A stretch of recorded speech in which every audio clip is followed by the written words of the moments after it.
J'ai acheté une tasse à moins de 5 pour faire un test sérieux.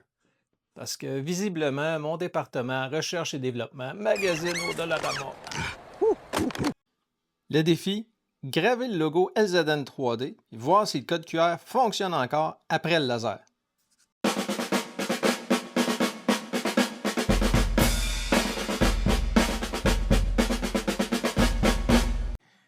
Donc, c'est une tasse en grès là, émaillée du Dollarama. Pas un produit de luxe, là, mais juste assez bon pour faire notre test. Hey, si jamais vous avez des idées pour des trucs à graver ou de l'impression 3D, laissez-moi un commentaire. Je suis curieux de voir vos idées, je suis curieux d'essayer de les réaliser. Donc, le plus gros risque ici, c'est pas que ça grave pas. C'est que quand on va arriver pour graver le code QR, les détails ne soient pas assez précis pour être lisibles ensuite sur la tasse. Pour être honnête avec vous autres, ça va être mon deuxième essai. J'ai fait un premier essai hier sur une tasse pour voir comment ça se comportait. Puis j'avais choisi une tasse un peu bombée. Et puis, le fait qu'elle soit bombée, c'était pas la même distance entre le laser et la tasse. Puis ça fait en sorte que le bas du code QR n'était pas assez précis pour être lisible.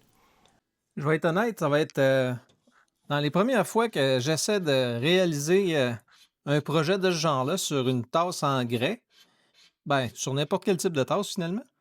Puis, ça se pourrait que je fabrique seulement une tasse avec un code QR scrap.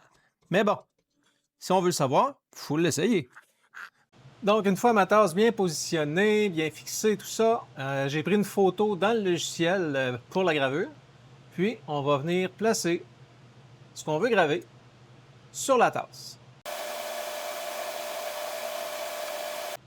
Une fois tous les paramètres de vitesse et de puissance du laser réglés, on peut faire un cadre pour voir comment va se comporter la tête laser. Ça me semble parfait.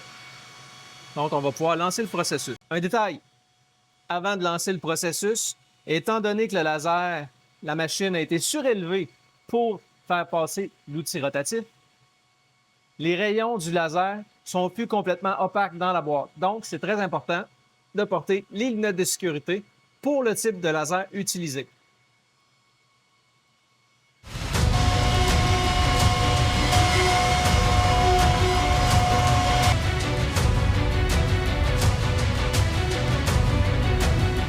Donc, une fois qu'on a repositionné pour faire le code QR, j'ai recadré et je lance le processus.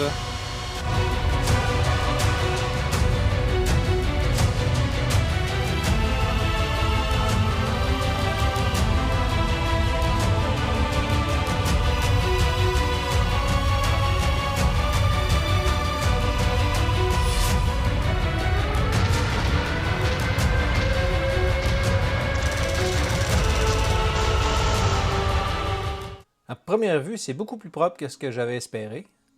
Si ça fonctionne, ça ouvre la porte à des tasses personnalisées avec un texte, un logo ou une image simple. On va sortir de là pour examiner ça. C'est le moment de vérité. Si le QR fonctionne, on a un produit. S'il ne fonctionne pas, on a une tasse. Oh.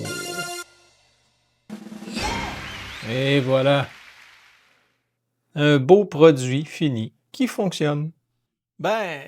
Une tasse de Dollarama vient officiellement de passer le test. Je suis vraiment satisfait du résultat. Pour aider l'atelier, aime la vidéo, abonne-toi, partage-la avec un ami qui pourra avoir besoin d'un objet personnalisé. Pour ton projet, va sur lzn3d.com, puis explique-moi ton projet, on va regarder ça ensemble.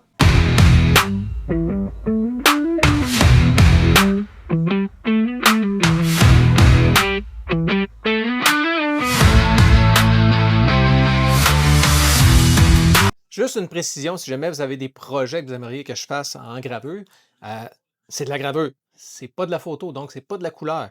C'est vraiment des contrastes, du foncé, du pâle. On peut jouer un peu des fois avec la force du laser. Si on regarde ici, la feuille d'érable est un petit peu moins foncée que le contour ici, mais ça reste encore seulement une teinte. Donc, faut pas s'imaginer être capable de faire de la couleur dans ce type de gravure-là.